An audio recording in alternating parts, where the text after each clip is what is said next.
Welcome to Speaking of Crypto with your host, Shannon Grinnell. So great to talk to you, Mark. I'm really happy to be sitting down with you. Oh, my pleasure. Thank you for having me. Yeah, this is great. And it's funny that we can see ourselves here.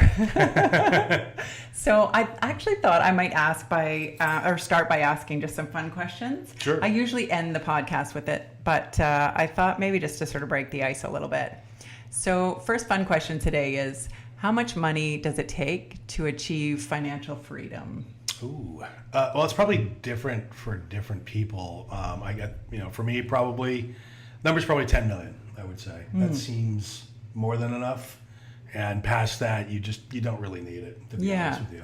So that would get you a house, or would that be in addition to your homes? Yeah, I don't require giant estates. So, it gets me a good home and, maybe a few toys, but I'm not really a car guy or anything like that. So, but most importantly, it's more than enough money to for me and my loved ones to be financially secure forever. Yeah, love it. It's a good number. Yeah. And how do you find balance in your life? You take time to work out. For me, working out is a big thing, and so that's sort of a combination of running. Biking on the beach, because we live in lovely Santa Monica / Marina Del Rey, or the gym, working out in the weight room, that sort of thing. Go to movies, have a little bit of a life, go out and have dinner now and then. Don't just hole up in your place. So you do have that. You do have to knuckle down when you're doing a product release, and that's all you do for maybe a couple months. But you can't. That can't go on forever. So, yeah. I think it's really important. I'm really trying to find a bit more balance. If I didn't have a family, I would probably be working 24/7 or like close to it. So I feel like they balance me out a little bit and force me to think about it. So next fun question is, if I were a genie and I could grant you one wish and it couldn't be more wishes, what would you ask for? What would you wish for?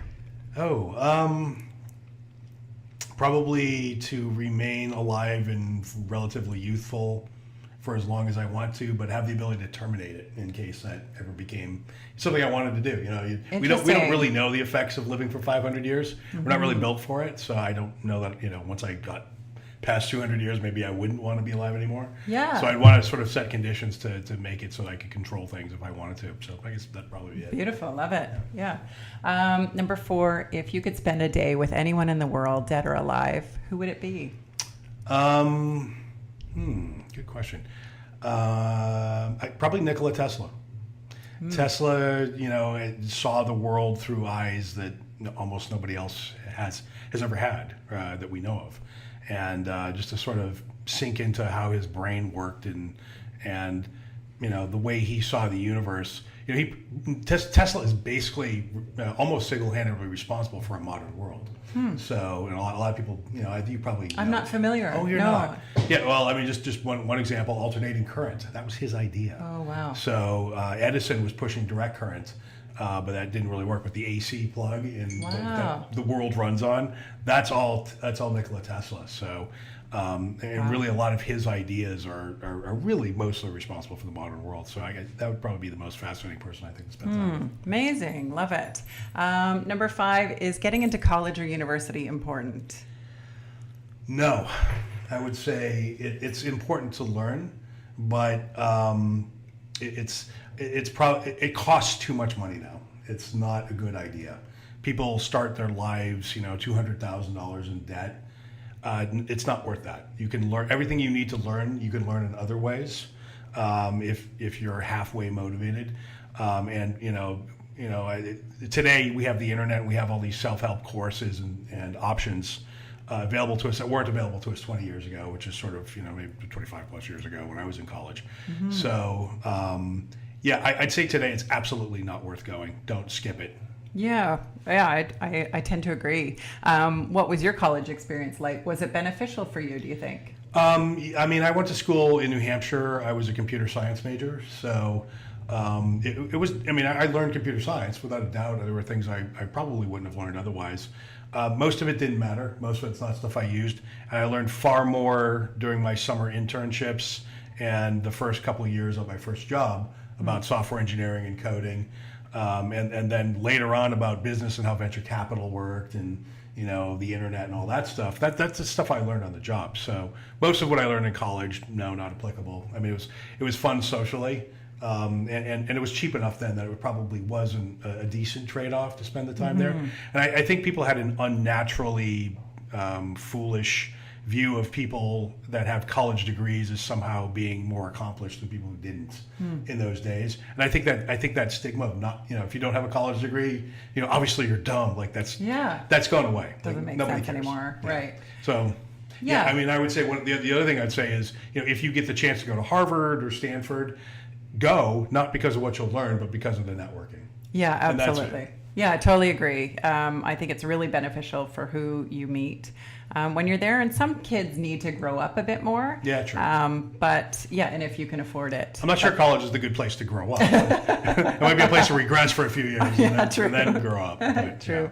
Yeah. I wanted to ask you how you got into Bitcoin and cryptocurrencies in the first place. Well, I used to work with, you might be familiar with a guy named Jason Calacanis. So we started a video podcasting company called This Week in 2010, I think it was.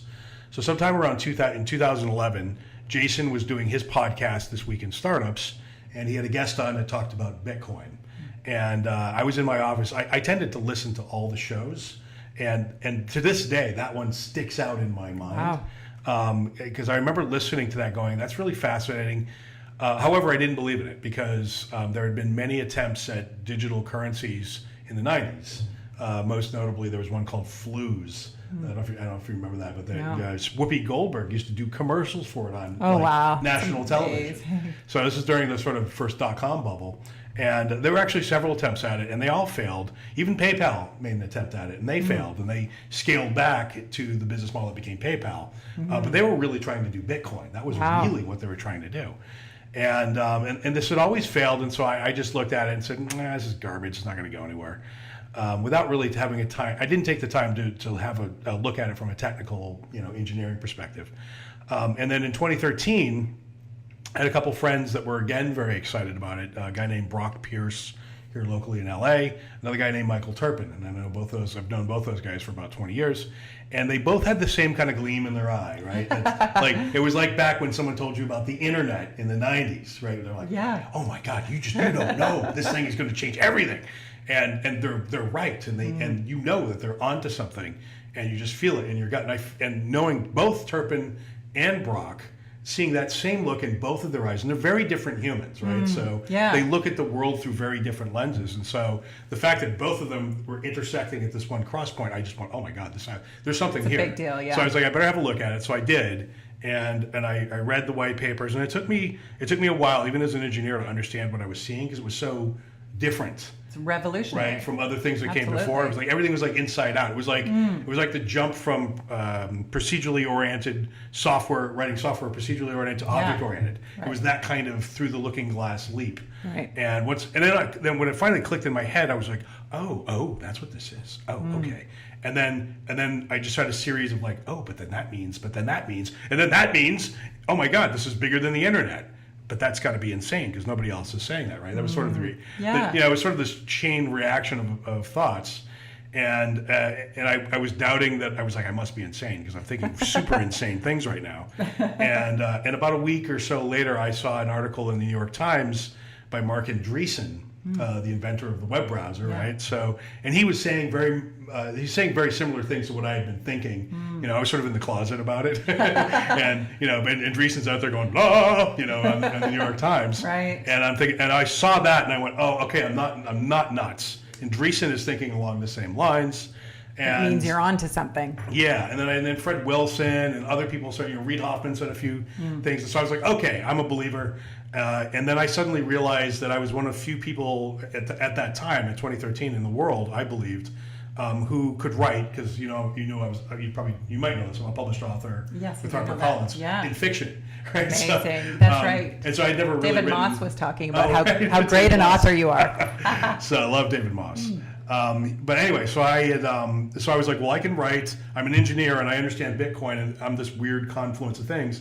So I sat down and pumped out like a really quick book in a week called Bitcoin Explained Simply, because I felt no one really had. I didn't find it when I was looking for it. Yeah, still, I don't think it's explained simply. I agree. I did my best, and a lot of people did read that book. I have people come up to me now at conferences that say, "Oh, you got me into Bitcoin." I'm amazing. very thankful for that. Yeah, amazing. So, and then I just updated. Weirdly, we were just talking about this before the show. I just updated that book as a video series on Vimeo called Crypto Explained Simply. It's like amazing. It's the Yeah, same we'll thing. put a link so that people can find that really quickly. Yeah, amazing.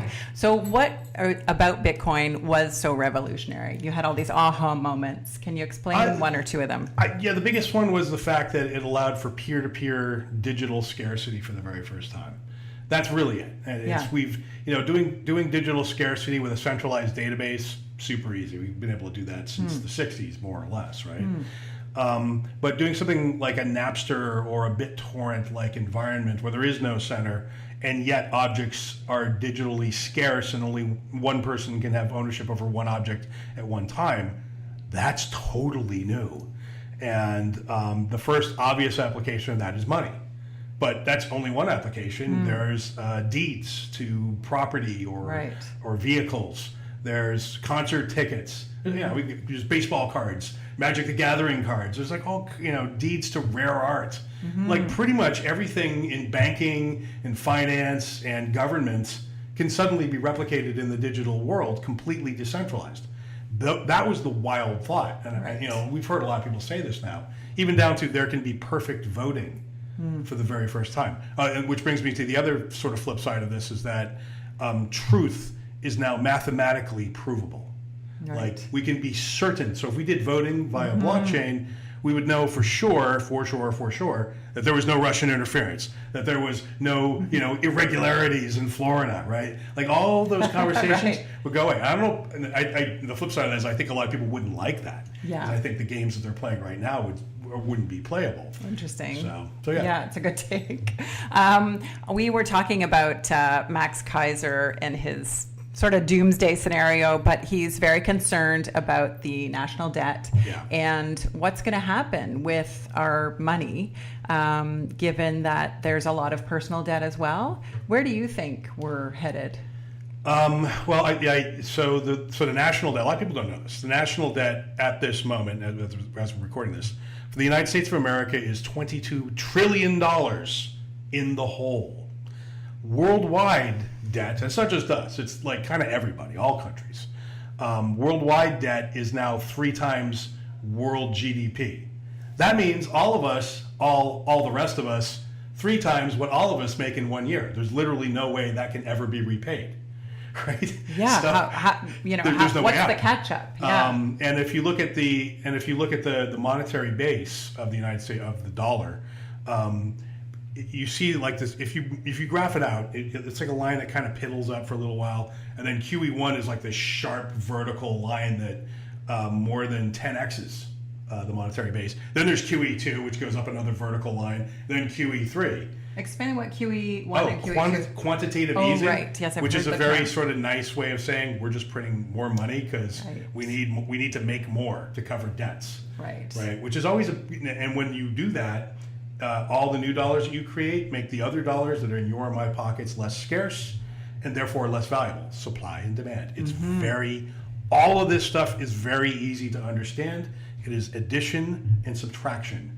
And anyone who tries to complicate it and say it's, try to engage in complexity theater, don't believe them, right? So all these economists and everything are like, oh, you don't understand. It's like very technical and blah, blah. No, it's addition and subtraction. Right. So what does that mean? Where are we headed? A shitstorm, and it's unavoidable. There's no way. There is literally no way we can pay. Any of these debts can be repaid, and they are getting worse at an exponential rate. Sometime in the next 5 years, and I think probably more like 2 years, there will have to be a financial reset worldwide of some sort. And it could be forced upon us, and it could be something very grisly, where the entire world becomes like how Venezuela is right now, where people are, wheelbarrows of cash for a loaf of bread kind of thing. Yeah. Luckily, though, we do have cryptocurrency. So if people are smart and they take their dollars and change them into Bitcoin and frankly other cryptos right now too. Probably any of the top 20 cryptos, you will be far better positioned to survive what is coming than if you don't have than if you just leave your money. If you store your value in dollars, you're very stupid, because if you look at these graphs, it's very obvious that this cannot continue. Yeah, it does seem like a scary trajectory. Yes. And not sure where we're going. Well, I wanted to ask you about the crypto community, wondering if you can tell me about what it's like in LA versus what it's like kind of all over. Is it a small mini ecosystem? Because I find it a little bit different. Yeah, the ecosystem in LA tends to be a lot of people who know each other. It tends to be very EOS heavy. Right? I did notice that last October. Yeah, there's a lot of EOS here. And that's probably due to the presence of Brock Pierce and David Moss and some other key EOS folks. As well as Fred Krueger, who does the Lynx wallet. Yeah, and the Everpedia guys. Yeah, Everpedia guys are here. Magbod. And I always pronounce his name wrong, so hopefully I got that right. But anyway, there's a lot of really great people, and of course Crystal, who did Sense and is married to Brock. There's some Ethereum. There's not really much Neo, and we haven't talked about what I do yet with Guardian Circle. But our Guard coin is a Neo token, and everyone thinks I'm insane. I'm like the Neo heathen. Because you chose Neo. Yes, exactly. So and we had some technical reasons basically for doing that. So EOS just couldn't do what we needed it to do at the time. So long story short is, I think crypto is very. There's a relatively large crypto community here in LA. I think there's less of a crypto community in San Francisco. I mean, there is one, but it's not as popular. And I think it's because the crypto universe its ecosystem competes with the traditional venture capital ecosystem. So there's a lot of fear and hatred of crypto. Interesting. That comes out of the tradition. Not everyone, but a lot of I haven't heard it crypto. described that way, but yeah, that does make a lot of sense. But there's competition. There is, yes. Well, I mean, I think probably it's backed off a little bit because the ICO craze is dying down. But anyone who is into angel investing or early stage venture investing, they watch their deal flow completely dry up. During the period where everyone's going ICO. Absolutely. And they watch their importance diminish like overnight. Right. And who thought that would ever happen, right? Yeah, true. So there was there's a story that I've heard told about a famous conference called the Lobby that I don't know if you know. No. It's in Hawaii. It's invite only. It's the world's top venture capitalists. Oh wow.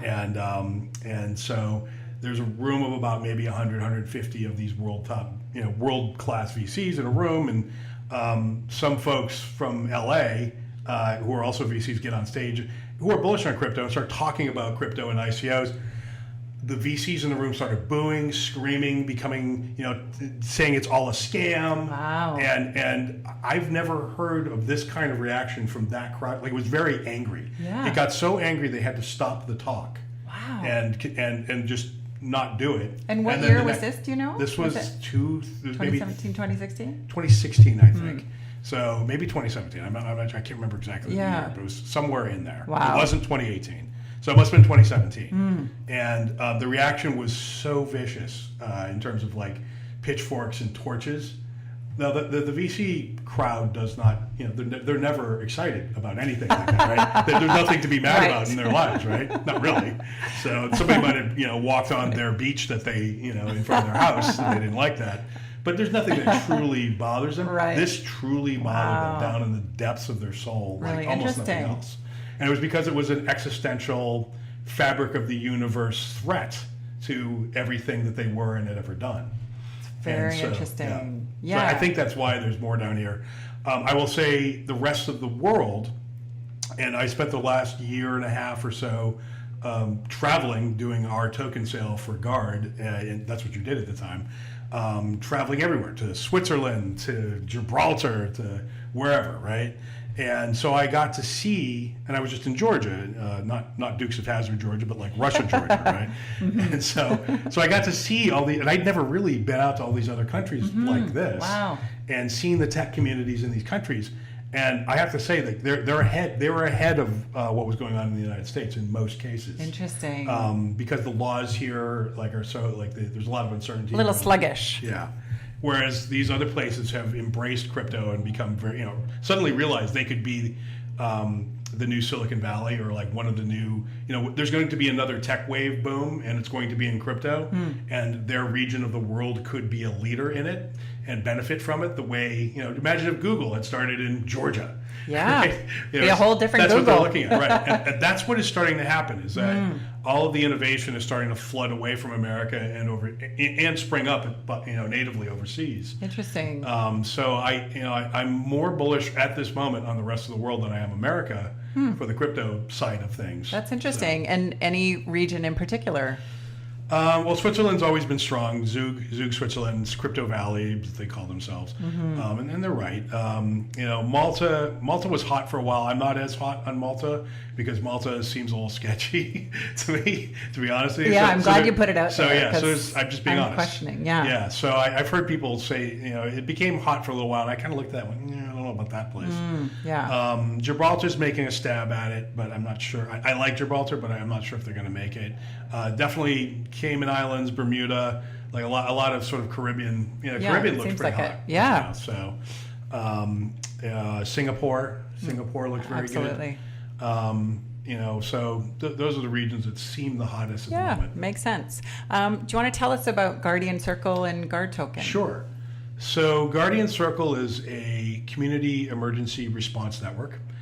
We have apps out right now on iOS and Android. That's Guardian Circle. We've had them out for about 2 years. Guardian Circle 2.0 is what we're on. Amazing. In 3 weeks, we'll have Guardian Circle 3.0, which is a very major upgrade. We've been working on it for the last year or so. It incorporates the Guard token, the Guard token wallet built into the app, as well as a lot of Guard-based functionality. And the way the app works is you download it, you get your friends, family, neighbors to also download it, connect with them as guardians in the system, sort of like a friend connection. And later on, when you have an emergency, you tap an alert button in the app, or you use one of the myriad devices that are connected to the app via API, which is a whole other way in which we use it. This sends out an alert to your guardians. And if you've opted into this, anyone nearby who has the app, so it doesn't have to be someone you know, it could be a stranger, right? But who happens to be close. Someone who could be helpful. All of them get alerted. When they accept the alert, they're brought into your alert room, which is basically a map at the top that shows everybody's current location, including yours, and a chat room at the bottom. So the punchline is, in under 30 seconds, everybody knows where everybody else is, and everybody can talk to everybody. And this is the important part, whether they knew each other beforehand or not. And odds are good they don't. Right. But in your emergency, getting them all on the same page quickly means life or death for you, maybe, depending on sort of what information and proximity is sort of shared by those folks. So. Where did you come up with the idea? Why was this important to you? My girlfriend had a stroke, and she was all alone. And she's fine. I like to say that because everyone starts worrying. Is this the girlfriend memorial app? No, she's good. So, and everything turned out okay, but it almost didn't. I happened to come home at a weird time, but if I hadn't, she would have been on the floor of her garage for a very long time by herself, unable to communicate. And there was help all around her. There were like 7 people within 1,000 yards of her that she knew, but she had no way to access that help. She's drowning in help, and she has no way to access it, which is just insane. So I initially was like, well, okay. So I thought of this app in my head, and I was like, somebody's made it already. I've thought of it, like somebody's done it. And I went and looked, and I found out that no one had done it. A lot of people had done panic button things, but all of them were flawed in key ways. And the more I dug into them, the more I realized they didn't really solve the problem. They just were electronic screeches for help in one way or another. They didn't organize the response with this kind of war room idea that I had in my head. Yeah. And then as I started studying emergency response worldwide, I realized a couple things. One, in the United States, when you call 911 from a mobile device, they have no idea where you are. A lot of people don't know that. I didn't know that. Yeah, and it's crazy. I remember hearing it years ago, but I thought they would have fixed it by now. In fact, it's so crazy that people don't believe me until I show them a video by John Oliver that he did about a year ago called 911 Sucks, where he figured this out. He called 911 from inside a 911, and they couldn't find him. Wow. It's absurd. And so our 911 sucks. If you go out to the rest of the world, 6 billion of the 7 billion of us on Earth have no 911. So they don't even have something that sucks. Right? So it's pretty grim, like the whole thing. So, and then there's regions of the world where it's just hard for cops to get to, like here in LA, Hollywood Hills. Like when you call the cops, like half hour maybe before they can get to you. Right. Or I was wondering about in New York, if there's a fire, how on earth is that truck getting through? I don't know. What have been the responses? Have you had some great stories and some success? We have, although I have to say the first two versions of our app, we used a framework called Cordova for it. So it mostly, it worked decently on iOS. It did not work well on Android, unfortunately. And we needed to work awesome on both in order to really get the level of service that we wanted this thing to have. Yeah. So it never took off in a huge way. We had like 30,000 users total on both platforms. And we also never really had a marketing budget. So that's totally viral. So it's not terrible, but it's not, it's not anywhere near what it should be. This new version is good enough. And that's, doing basically everything that we've done up until now has been really in figure out where So this rebuild is complete. We rewrote everything, the back end, front end natively. So we learned a lot along the way. So I believe this new version will be the one that goes the distance. What would you say is your biggest learning? I'll ask you with this project and maybe just in your career. I'm always fascinated. The biggest learning is the 1.0 is never it. Unless you get super lucky, but most of the time not. It's about not giving up. It's about don't get discouraged when the 1.0 is not it, because it never is. But what you should do, you need to watch it and learn fast and iterate fast, right? So, and for us, we one of the things we learned is that the venture community doesn't care about this kind of a thing, right? So it's not, and I understand from their point of view. They have to bet on 10 companies and one of them has to become Uber. Otherwise, the entire thing doesn't work. So that means they have to push all 10 companies, rightly or wrongly, for their business model to become multi-billion-dollar unicorns as quickly as possible. And it might be that company's best, living their best life, if you will, at a $200 million valuation. And really, there's no more you can push it. It is what it is. The venture companies would rather push that company out of existence, trying to get it to be a unicorn, than allow it to remain and sell it at like 200 million. Right? That's sort of it. Right. And with our thing, we're too much save the world kind of a thing, right? So a lot of them tried to push us to charge for the base service, and I felt that was wrong because I feel like charging you to get help from your friends, family, and neighbors. You're putting a price on saving people's lives. Like there's just something wrong about that. You know what I mean? Yeah. Wow. That's really, it's noble of you because I could see the incentive. It's practical. I just didn't think this would work with a toll booth up, right? So I think adding services on top of the base service, you can put a toll booth on that. Right. And so. Great model. It felt like, thank you. I felt like and that felt very crypto too, right? The crypto vibe is kind of like that too. That's true. So one of the learnings is we should not do a venture. It's not a venture-backed company. This is a crypto powered company. It's a crypto ethos. And the fabric of its soul is crypto-ish. Most of the world has no 911. Most of the world is unbanked. So it's very crypto in that sense. Absolutely. As well, right? So there was a lot of crisscross between those two things. I didn't know that. I've known about crypto since 2013. I started this company, really in 2016. So it wasn't until like 2017 that I figured out that I had peanut butter and jelly, and together they made a sandwich. Right? That was not obvious until partway down the road. It feels like it was coming directly from you, coming from your own experiences, and just everything sort of made sense from your own vantage point. Steve Jobs has a weird quote where he says, you can only connect the dots looking backwards. You cannot connect them looking forward. So this is an example Makes of that. so much sense. It's the hindsight, idea, right? Yeah, it's really interesting. What do you think is the biggest barrier to entry for most people for getting into either Bitcoin or crypto? It's still too hard. I think just things like to send you crypto.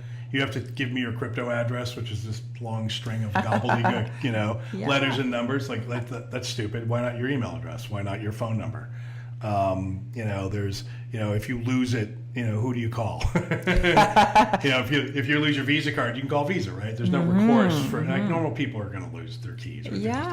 So there has to be some sort of way to escrow the keys or whatever. That And makes what's sense. your solution at the moment? Like, do you have stuff on paper, or what do you think is the best solution for someone if you don't even want to share your own personal? Yeah, I share some. I mean, some of the stuff I've said publicly. So, some I reveal, some I don't.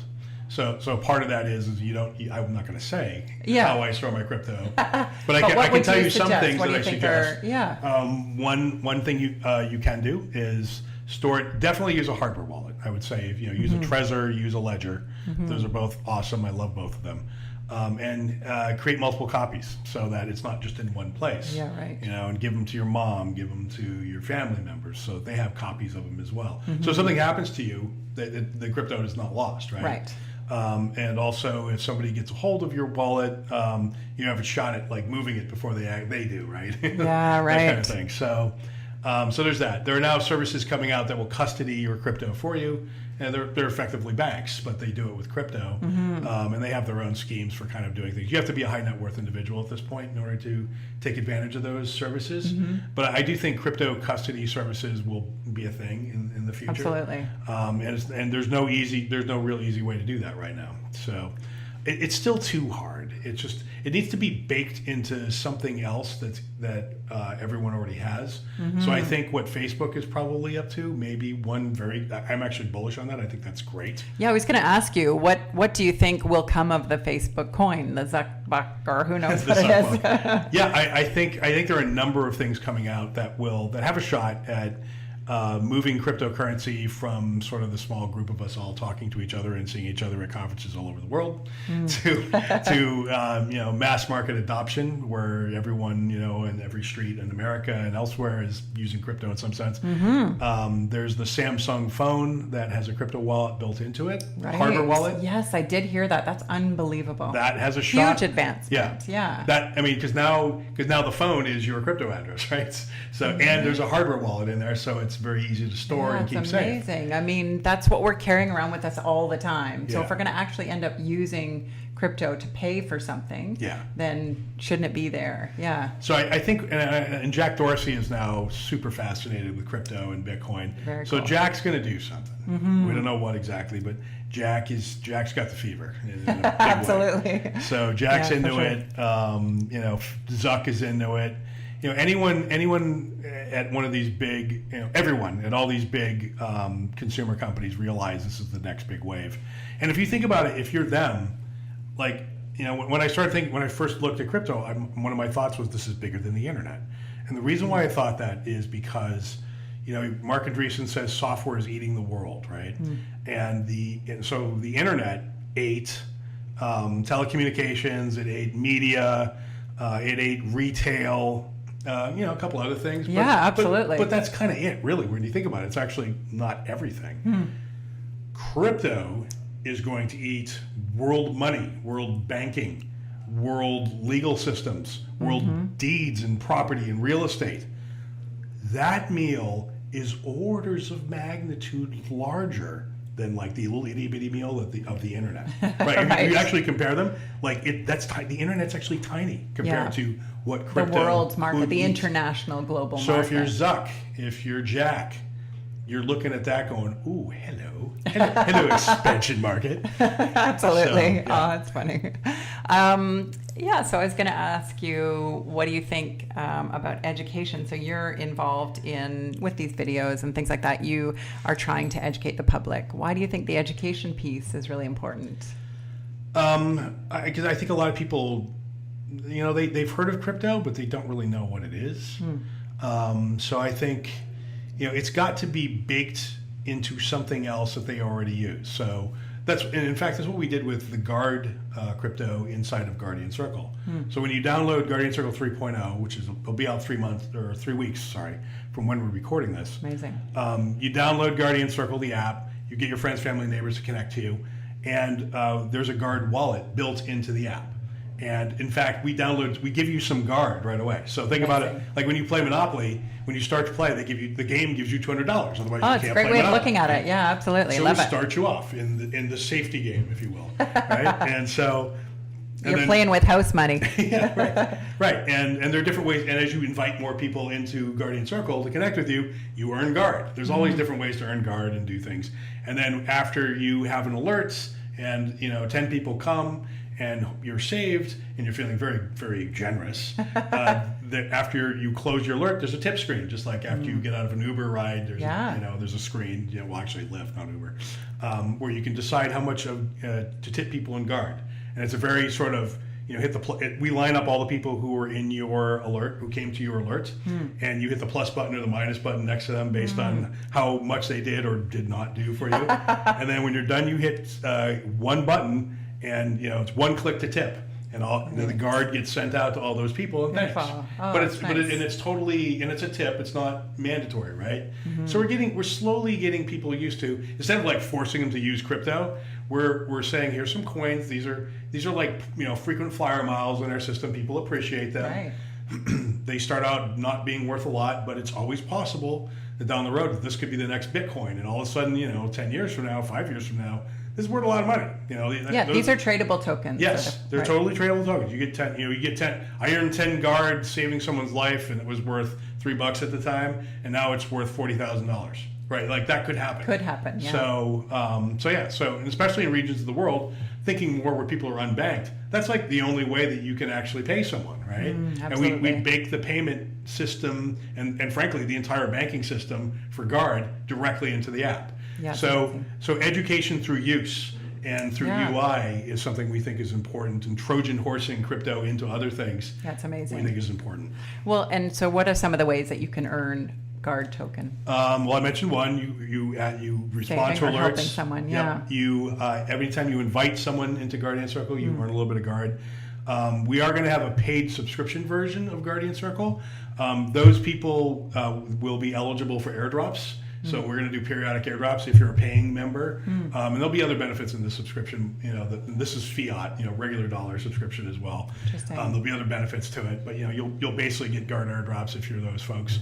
On the back end, you can, well, this is not really a way to earn it, but one of the ways in which you can use Guard, I mentioned that there are a myriad Internet of Things panic button devices that are plugged into the alert grid and associated with Guardian Circle accounts. So think, like a little button that you wear, like the I followed and can't get up button. I followed and I can't get up. We all know the commercials. So those buttons, but also your Alexa device. We actually have Alexa working already. So you can pair your Alexa device with your Guardian Circle account. You yell to it, I followed and I can't get up.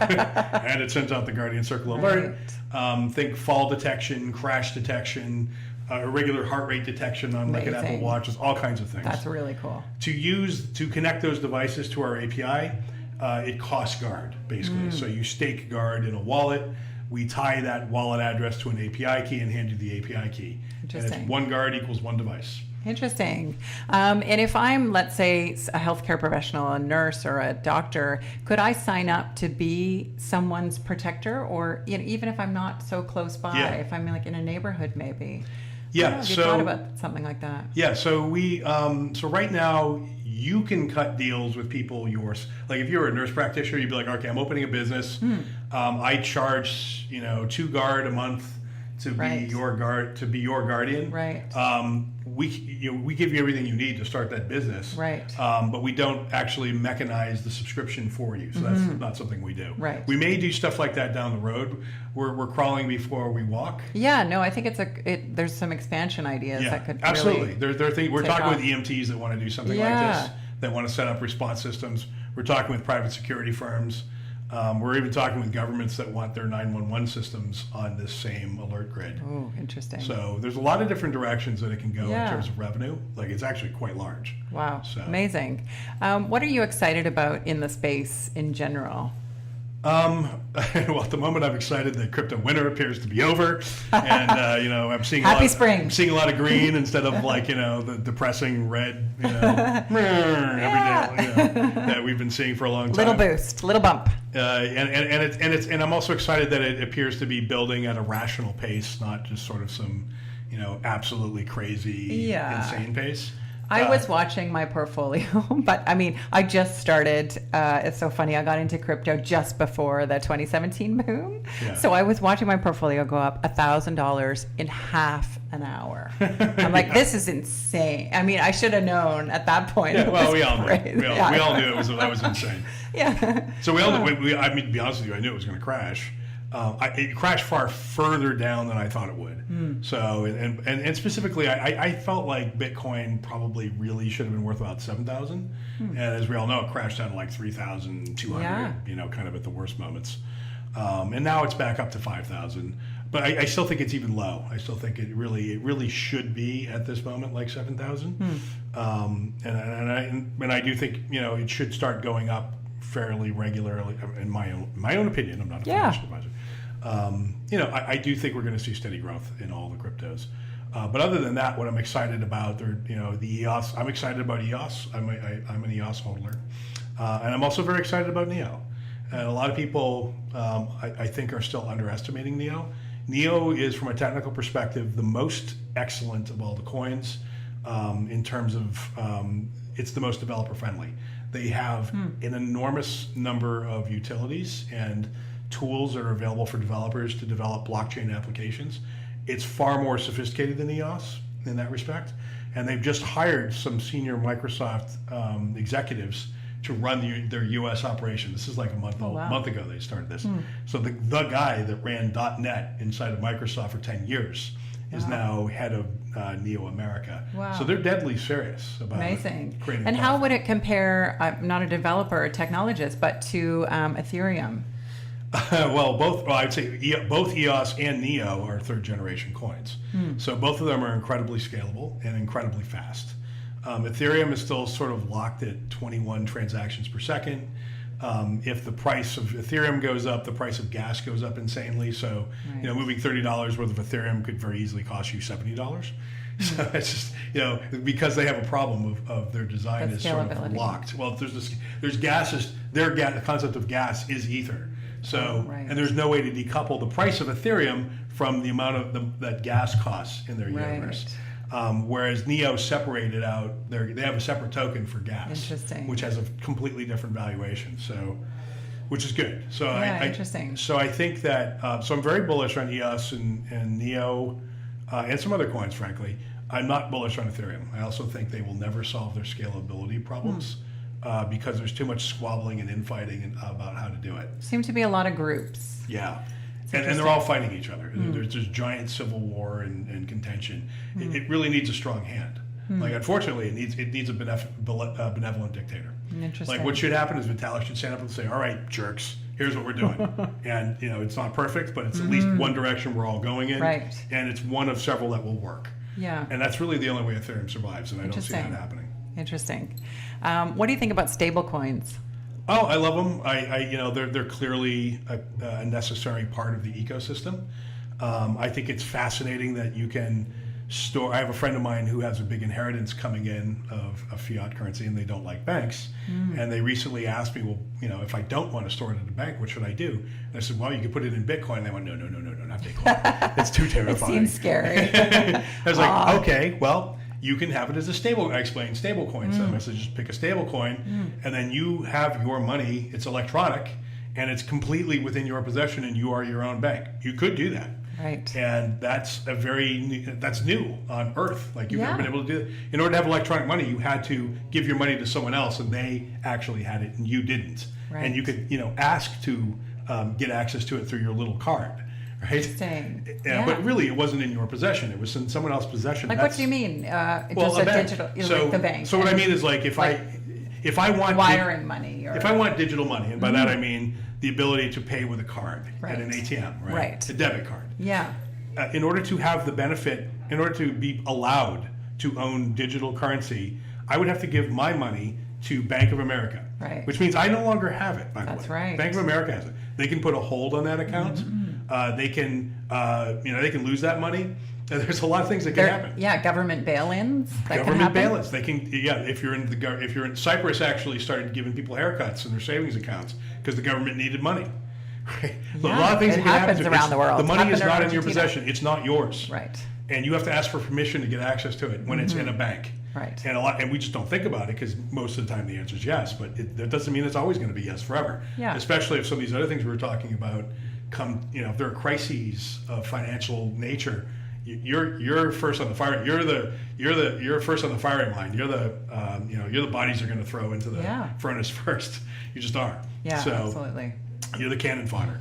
So, Do you have money in stable coins? at the moment, no. I don't. But there's no. There's no reason. There's no reason why we wouldn't keep it in other crypto. I keep them in other crypto, and I keep them in sort of mostly other crypto. I do like stable coins, but I use stable coins as an intermediary for the most part when I'm moving from one place to another. Makes sense. Yeah. What do you think is blockchain changing the world? Well, I think it's got giant potential. So, I won't go over it again because I already said it all. However, just like the internet changed the world, the internet didn't really have any enemies.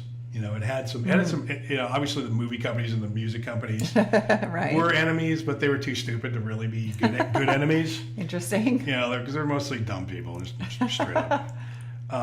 Whereas cryptocurrency has very sophisticated enemies. The banking system and governments. Very well organized, very sophisticated people who do not want to see it succeed because, God forbid we have a world in which perfect voting occurs because then we can't, fix the votes. God forbid we have transparent ledgers where the Federal Reserve can't hide where money is or is not being spent or created or destroyed.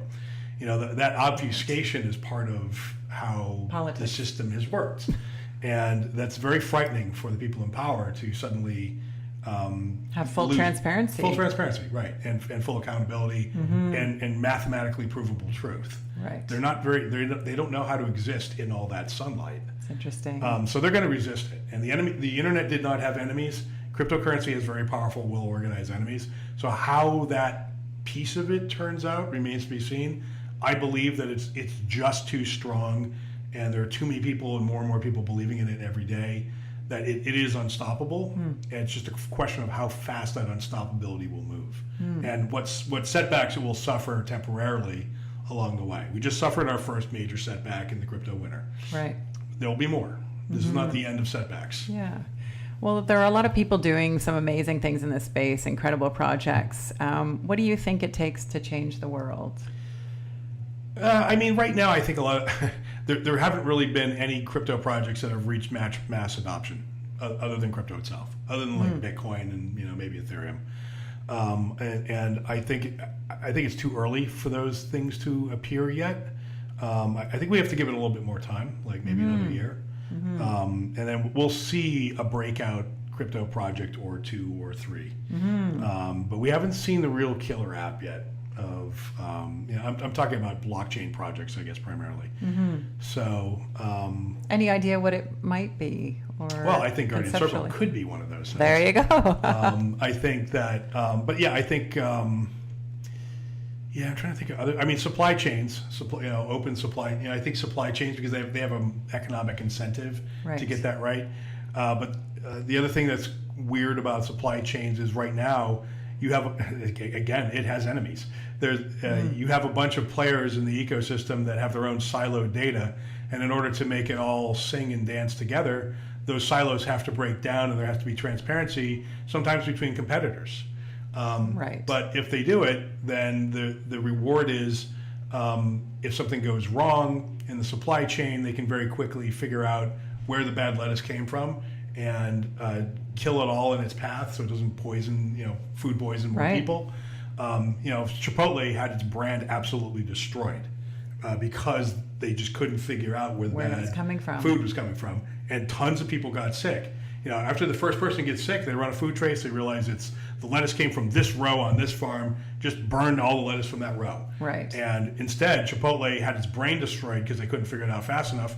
And they had to destroy $70 million worth of lettuce because they just didn't know where it came from. So they had to get rid of all of it. To be safe, it's like throwing the baby out with the bathwater. Right. Yeah. So there's big incentive to get it right. So I think that eventually they will, but there's a little bit of resistance in the beginning. But I think that is one area that there's a lot of promise for early successes. Yeah, interesting. Is there anything else you wanted to share or chat with us about? If you're interested in Guardian Circle, we're at guardiancircle.com. As I said, the Guardian Circle 3.0 apps will be out soon. Our token is GUARD. It is trading in multiple places, so just look it up. You'll find it pretty easily. It's a NEO token. I also have a series called Crypto Explained Simply, where I explain all of crypto, how it works, what it is, from the top for people who know nothing about crypto or are not engineers. That's up on Vimeo if you're interested in that. Fantastic. Great starting place. Yeah, wonderful. Well, thanks so much, Mark. Great chatting with you. Thank you for having me. I appreciate it.